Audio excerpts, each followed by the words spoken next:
What was the ultimate downfall? I mean, was this something that you could kind of see coming from far away? I just think Hugh Freeze is somebody that doesn't pay attention to details. I think he just misses stuff. I think stuff falls through the cracks. It's just not organized. What is up, everybody? Hope you're having a fantastic Monday. Thank you once again for making Crain and Company a daily watch or listen. Almost to 200,000 subs. Make sure you're subscribed. If not, today, a lot of stuff going on. A lot of big games this weekend, but the coaching carousel obviously took another turn. We had an instant reaction to Hugh Freeze being fired. And just like when it happened with Brian Kelly, we've decided to bring on a guest that really knows what's going on inside the building, where Auburn could turn next, what it means. But first, David Cohn, former Michigan quarterback, survived Purdue to my beat left. Purdue. Blaine Crain, former Western State Colorado wide receiver. Don't know who y'all played this weekend. Do you have any idea? Probably lost. Probably lost. You are probably great on special teams, and that's what matters. But our guest today, from Auburn's On3, good friend of mine, guy who knows what he's talking about. Good-looking cat, too, for being honest. Ooh. Our buddy Justin Hokanson. What's up, buddy? How's it going? What's up, brother? What's up? How are y'all? Doing good, man. You got any sleep yet or what? Yeah. The daylight savings threw me off. The coaching search plus the daylight savings is like, yeah. Worst case scenario, but.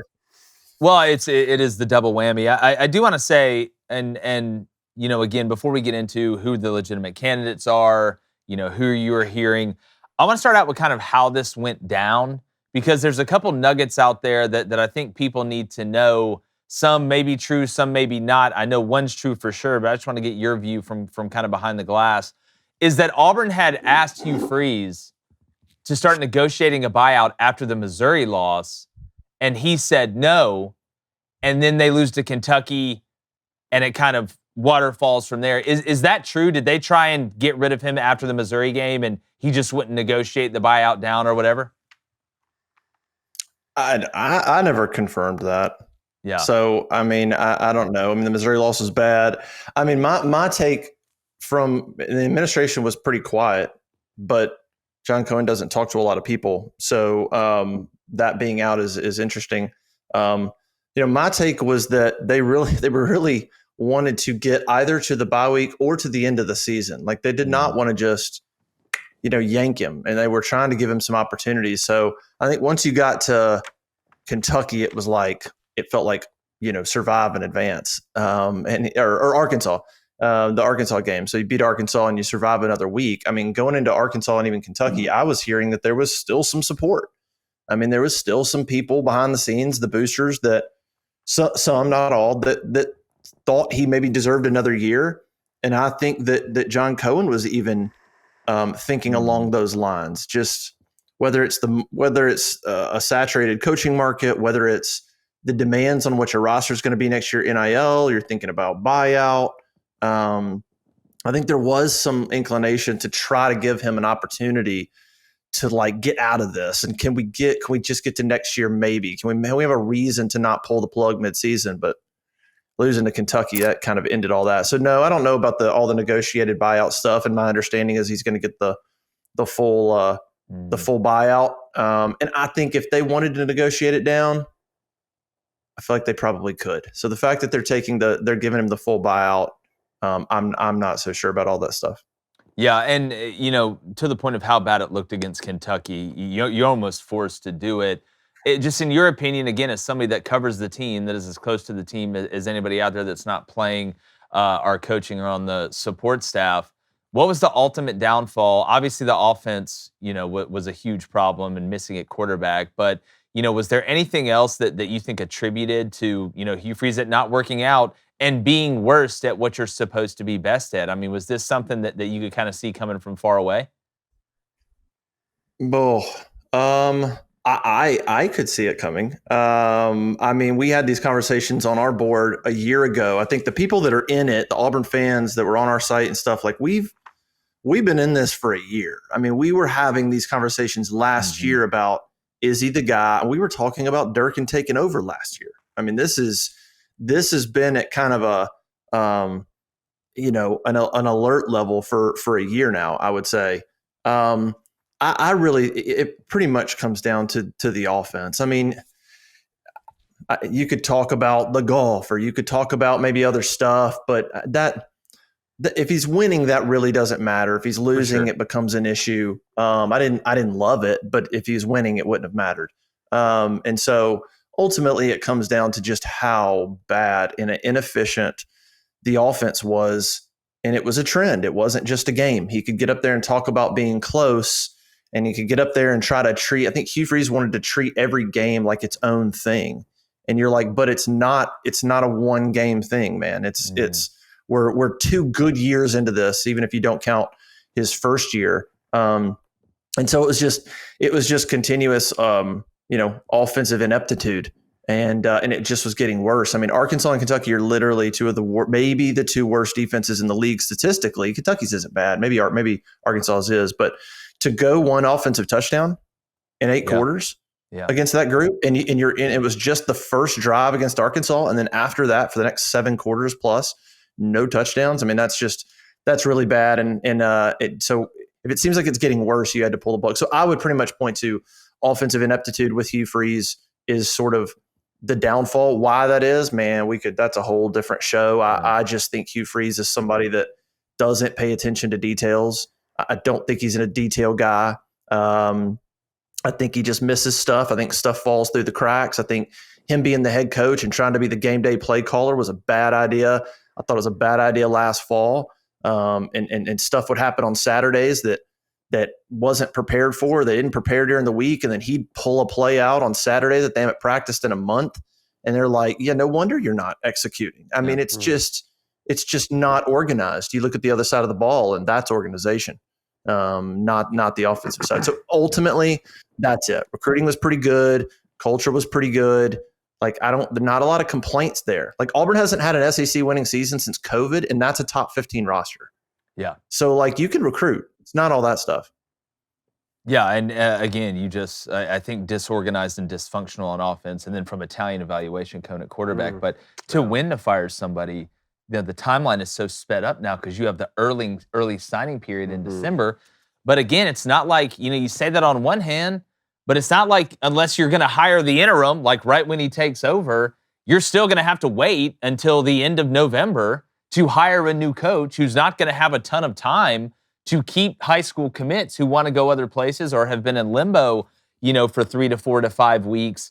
It's a tough deal. That's why I'm for ripping the Band-Aid off. I think that's the way to go. Yeah, about the it. timeline. And that's what seems like people are doing now. Well, the timeline impacts a lot of this, and the role of athletic director seems to have shifted a lot. With the influx of money. I mean, Justin, from your perspective, how much was John Cohen's hand forced here from the big, money movers at Auburn, and how much was influenced by LSU, Florida, Arkansas, Penn State, all those jobs already being open, and Auburn kind of being behind the 8 ball?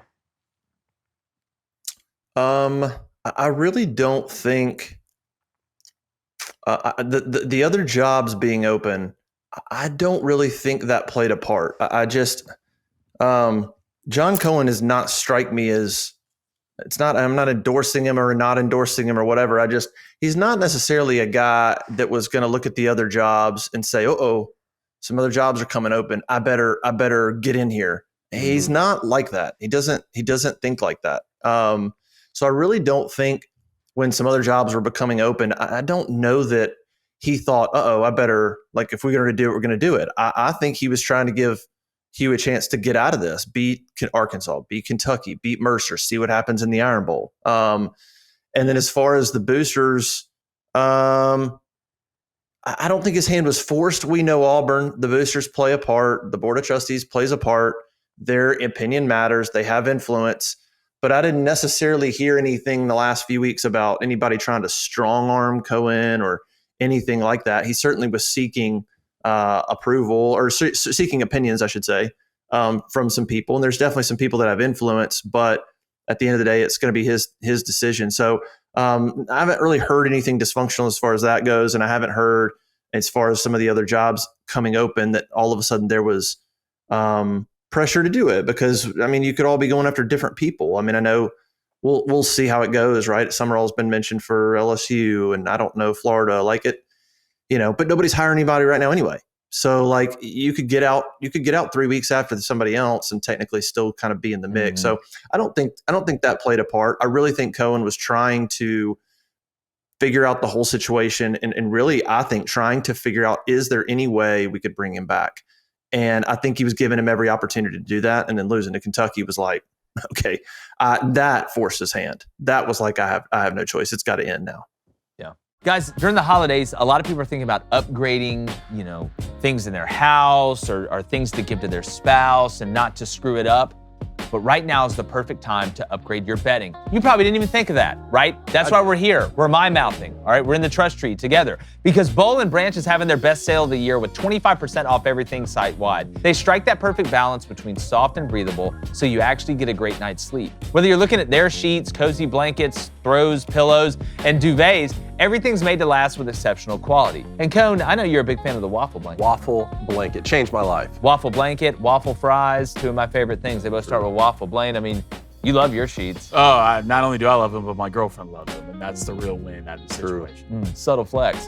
Give yourself and your loved ones the most extraordinary feeling sleep with 25% off site-wide, plus free shipping and extended returns during Boll & Branch's best sale of the year. So shop now at bollandbranch.com/booster with code BOOSTER. That's Boll & Branch, BOLLAND branch.com/booster. Use that code BOOSTER for 20% off. Exclusions apply.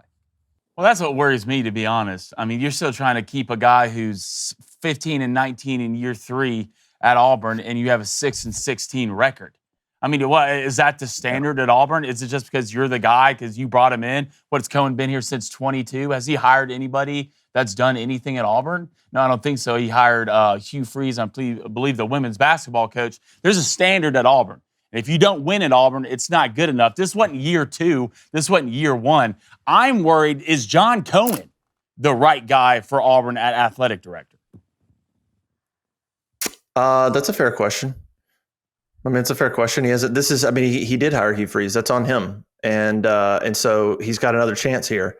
Now, were other people involved in hiring Hugh Freeze? Yep, but doesn't matter. He's the AD and he signed off, and that's your call. That's your decision if that's how you want to go. So this is a big one for him. The moving, I mean, there's some things going on, right? The moving of the Baylor game, I think, was, from an NIL perspective, I get it, but it wasn't handled great. A lot of pissed off people around the community that didn't love that.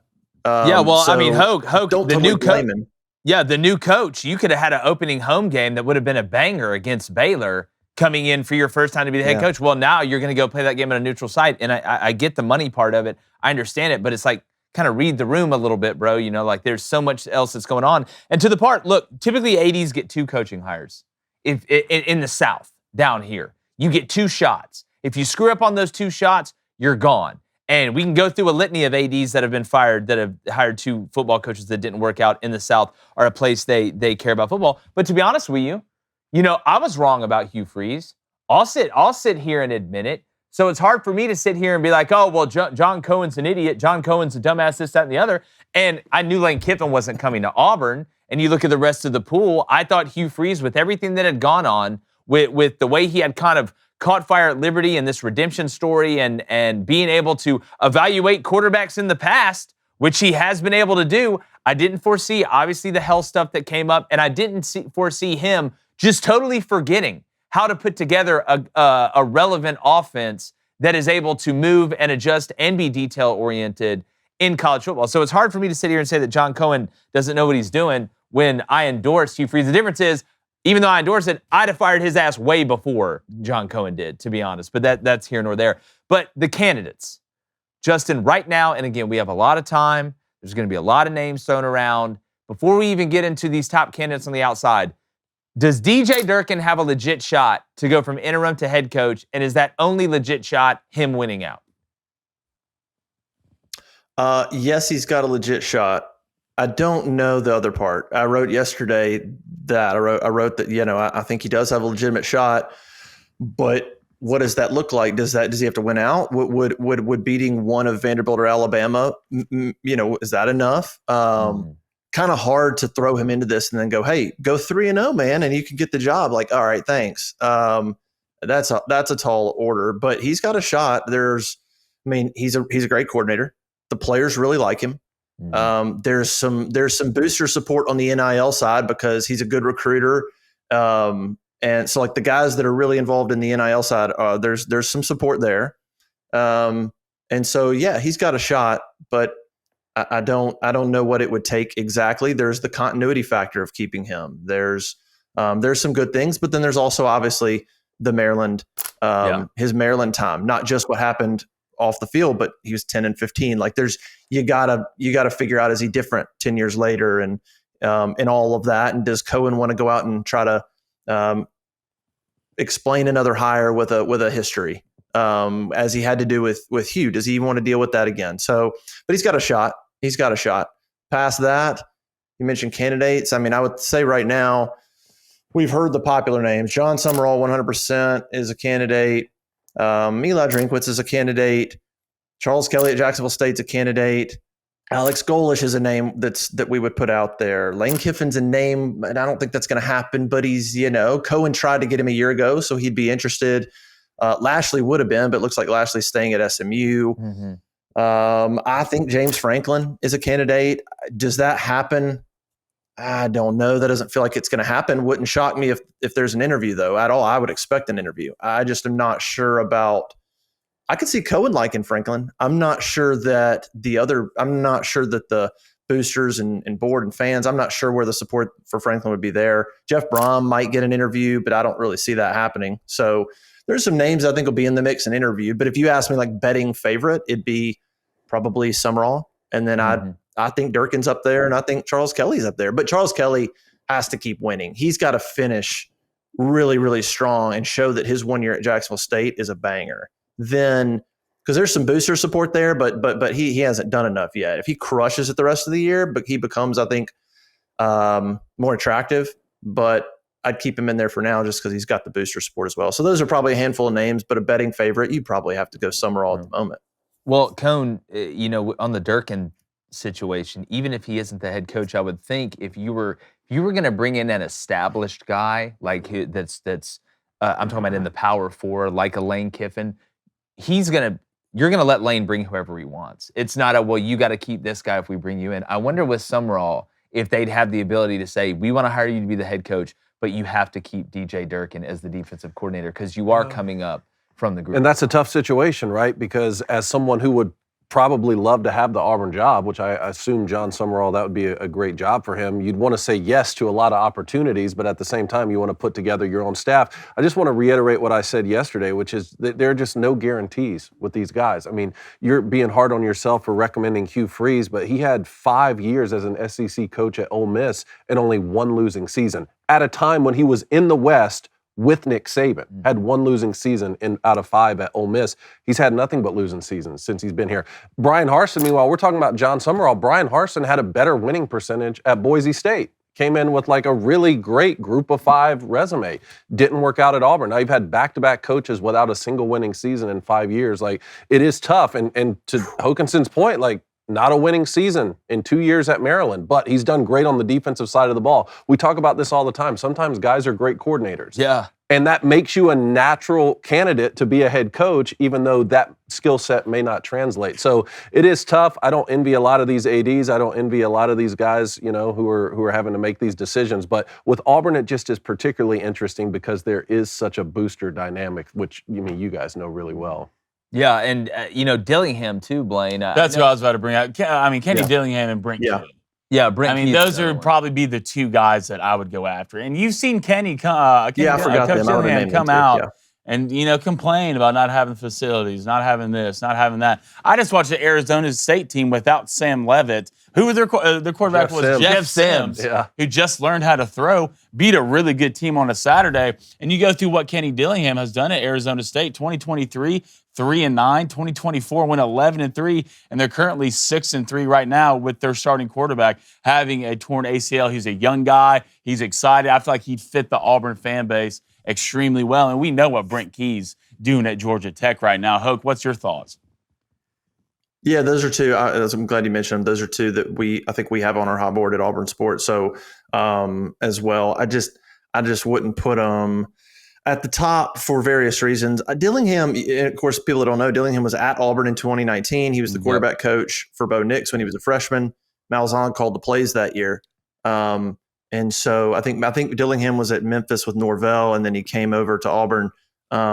Yeah, he'd be up there. I don't know. I'm not out there. I don't know Dillingham that well, but like he's from Arizona State. He lives in the same neighborhood with his family. That seems like, I don't even know how. I don't know that dynamic.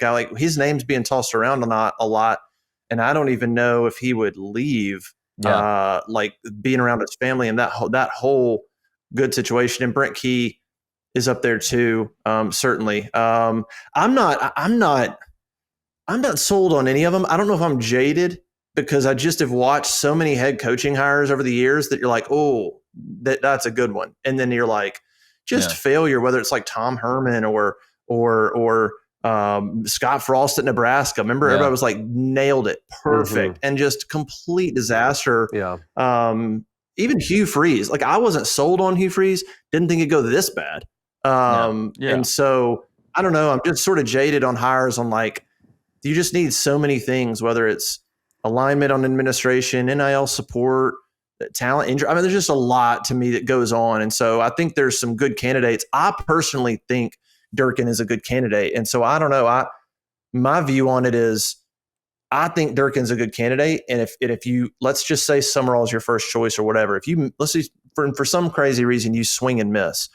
Like if you have to quote unquote settle on Durkin, I don't think that's a bad place to be. So I'm not overly concerned at the moment on who Auburn gets because I think Durkin's a good candidate. Now, if Cohen decides I'm just not going to hire him, and then you start missing, well, then that's a different story. But for now, if Durkin's a legitimate candidate, which I think he is, I'm not too concerned. And Cohen said it. I think Sumrall 100% is letting people know behind the scenes, I'd love the Auburn job.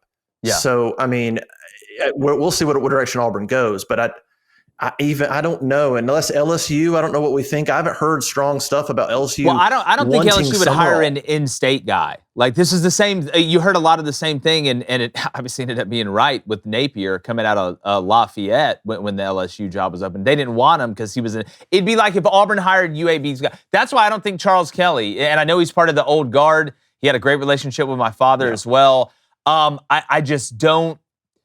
I'm not seeing an in-state and you can like that, you cannot like that. I'm just trying to, just like with Hugh Freeze, I was like, I think they're going to hire Hugh Freeze. Like that's going to be the guy that's ended up who they hired. But with Sumrall and Durkin, I will say Sumrall is a defensive guy. So I don't think Sumrall is sitting there having to have, he's being held up by his defensive coordinator at Tulane that is driving this forward, which I think is an advantage because if Auburn could get Sumrall and Durkin, I think that would be the perfect scenario at the end of the day. But to Hoke's point, Blaine, I think projecting whether a head coach will do well at a new place outside of a couple guys, Nick Saban, Urban Meyer, we can go down the list, it's probably the hardest thing to do when it comes to college football because it's not like you're evaluating a player and you're like, all right, well, this guy can play. You have a good idea that he can play, and then you got to develop him. There's so many different things that have to happen from the recruiting side, the administrative side, the booster side. It's just so many things have to go on. It's tough to project. That's why, when I was right about Mike Elko, I'm going to sit up here and scream I was right about Mike Elko. I'm wrong about this, and but nobody's going to bat 1,000. It's just, damn, it fell off so quick, so fast. So quick and so bad. And look, I know my big thing now, if you are going to keep Durkin, one big thing with that, can you keep the talent that Auburn already has? Because there is talent on that field. The Cam Combs, especially on the defensive side, and most of it's young talent, right? And if DJ Durkin is a player's coach, and I've seen a lot of things on X players coming out and putting their support with DJ Durkin, that's fine. But on the other side, who are you going to go get to call plays, right? That sooner or later, Auburn's going to have to find somebody who can put points on the board. And I'm going to ask you this: is being a coordinator in the SEC a better job than being the head coach of North Texas? No.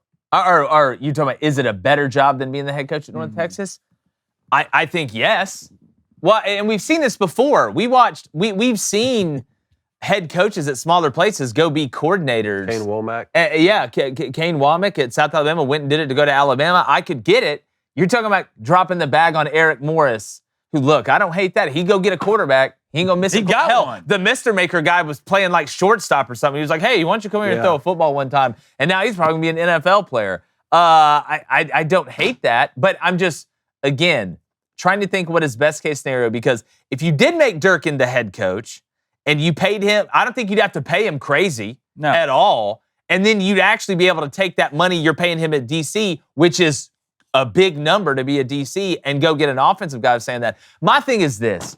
At the end of the day, regardless who it is, Hope, I just want somebody that's got some dog in them, that is just has got some of that, piss and vinegar type, get you fired up, doesn't look distraught on the sidelines, doesn't look beta on the sidelines and this, that, or the other, and talks the talk and backs it up. And to me, when I look at Sumrall, I look at the way he operates, it's no BS.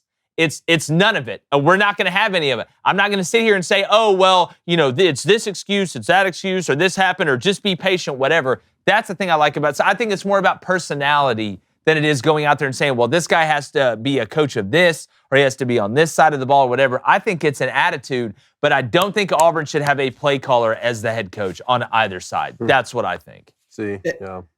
Well, and yeah, I agree with you. And if Durkin didn't have the Maryland tenure, which you can't take that away. It exists. Yeah. But if that wasn't there, you'd look at Durkin and Sumrall and go, tough, deep. Durkin is intense as all get out if you go to practice. The dude, he doesn't blink during the game. So watch him. He doesn't even blink.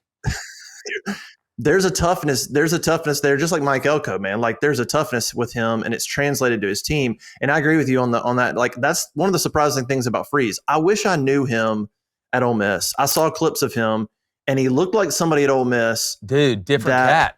Would get after it, and we know how he recruited, right? He cheated, but he did a lot of stuff at Ole Miss, but yeah. There was I don't know. There was a I would have taken take the good parts of that Freeze and not the bad parts. But it just felt like when he got at Auburn, there was an uncertainty about him that I didn't understand. Watching him play calling, watching him on the field, watching him in press conferences for the last 2 years, he just looked like somebody completely unsure of himself. Even though he said we're close and this and that, you just watch him and you're like, yeah, nothing really exudes a whole lot of confidence. And then you watch what happened on the field offensively, and it was like a mirror image of who he was. Uncertain, not sure, flashes of good stuff, couldn't finish, panic. It just seemed to mirror him. And so, because of the bad experience with Freeze and because of now a string of offensive guys, it does sort of lead you to think that there will be some people that go, let's move back to defense. Tuberville was a defensive guy. Chiswick he had a good year because of Cam. This probably doesn't count. Let's just talk about Tuberville. But I think the defensive guys, maybe you Cam had a really good year. Cam had a good year, and Chiswick, my gosh, he had a good year. And he put his face on the elevator door, like he was God around there, and it all went to hell. But yeah, maybe you move back to defense, toughness, and so Sumrall and Durkin maybe look more attractive. That's why I'm not sure about Drinkwitz. You're like, that seems like another Freeze Malzahn hire to me. You guys have heard of the bearskin hoodie, right? I have. David has. He's actually wearing it right now, and it looks amazing and super comfortable. Well, the smart people, they're locking in their winter gear right now because this is hands down the best time to prep for that coming winter. It's already here for some of us. Bearskin's running a 60% off deal right now, but only if you get your hoodie early, and it's built like a tank.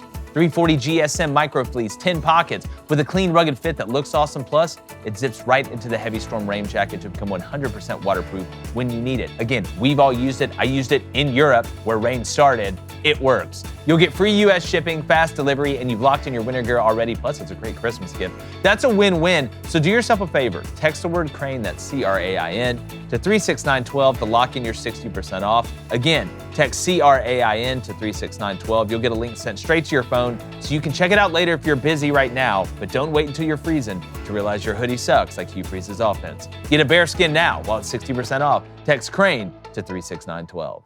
My question is this. With the 3 previous buyouts of Malzahn, Harsin, and Hugh Freeze, you're totaling over $50 million at this point. So does Auburn have the money?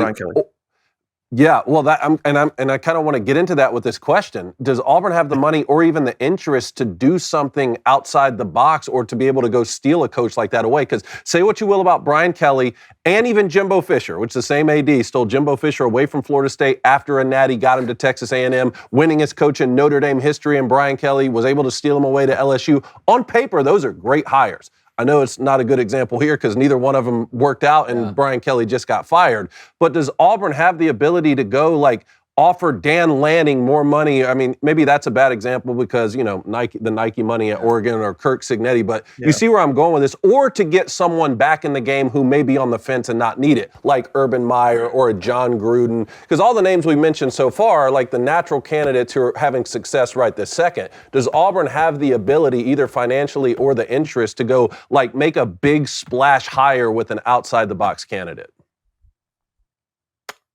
Do they have the ability? I would say yes. Is that something Cohen wants to do? I'm not sold on that. I mean, we'll see. I don't want to say like he would never do that and then watch him like go buy spend $9 million on a head coach. But he, at this moment, that would surprise me a little bit. I just know how conscious he is. Listen, moving the Baylor game was literally somebody's going to give us $5 million in NIL. We'll take it. We'll move the game. We'll take it. Like, he knows what the roster is going to take next year. Like, it's going to take rosters next year are going to be, if you want to be a championship roster next year, you're going to need $30 million. Like, he knows what he's going to be asking from these boosters to donate. So then you got the buyout. And so I do think that plays a part. It's not going to be the number one factor, but he's looking at like Durkin, even Sumrall from Tulane. Well, I don't know what he's getting paid right now, but that's not a $9 million hire. And certainly like Charles Kelly wouldn't be. So I do think it plays a part. I think Cohen's looking at it going, what's the best combination? I want to hire the right guy, but I'd also like to not pay $9 million a year with the buyout, with what I'm asking for NIL and all of that. I think that plays a part, I've got one more question for you, Hook, but before that, I'm just looking it up. I think the big question we need to be asking is, how much does Tim Cook love Auburn football? I think that's the question we need to be asking. Net worth in 2025, 2.4 to 2.5 billion. Tim, you can fix it yourself. I swear to God, if I had it, I'd give it to us. I swear if I had it, I would give it to us. Yeah. Just do the 100 mil, right? You make more money in 2 weeks than that at the end of the day. How much does Tim Cook love Auburn? That's the question. Because we can't just start passing the plate around the city to try and get this money up. One check, one time, no questions asked, whatever. Just name a wing of the stadium after the man. I don't care. $100 million. How much does Tim Cook love Auburn football? That's the biggest question. Like, just don't hit me up in 3 more years. Like, no, for 100 mil? Y'all got what? Larry Ellison, who is it at Michigan? He didn't even go there. Yeah, that's he didn't the even wild go there, and he's giving y'all. Y'all are paying 13-year-olds $19 million to play quarterback, and it's working out. Come on, Tim Cook. Y'all got all them factories in China, man. Help us out one time. But I will say they have been trying with Tim Cook for probably. I had a conversation with somebody about a year ago that they're trying. I mean, he's getting a little bit involved. They're trying to they are trying to get him like to be more involved. Here we go. Yeah. Let's make a rule. You can only have Apple iPhones in the city of Auburn, but Tim Cook has to give $100 million to the football team. We'll do it. I think everybody in Auburn would take that. We'll do it. Who's going to be pissed about an iPhone? 1,000%. And a great quarterback. But just the timeline, the timeline's so important. And with Sumrall, if I'm Cohen, and this is where it gets weird, because you don't want to quit on your team during the season. I understand that. But now that Tulane's out of it, they're out of the race for the Group of 5 playoff. Do you think there's a world, Hoke, in which, and again, I know Durkin's still in the running, but let's say Auburn goes and loses to Vandy, and it doesn't look good, where there may be an announcement in 2 to 3 weeks where it could be Sumrall, and Sumrall comes out and says, yes, season's almost over anyway. Like, is that a possibility? I mean, I guess anything's possible. That would surprise me. I talked to somebody yesterday, and I wrote that I didn't think a hire would be made or anything would happen until after the season. So I think that's the way it would go. I mean, I don't. Yeah, I mean, because if you're in the middle of the year, like even if they lose to Vandy and it's not going to be Durkin, I'm not sure about. I feel like it'll happen after the year. They'll try to get through the year and then try to make it happen. But the portal rules change things, right? So like now, like right now, the portal's not open for Auburn. It doesn't open until you have the hire. So you get a chance to sort of have conversations with kids where they can't just immediately bolt. That's good.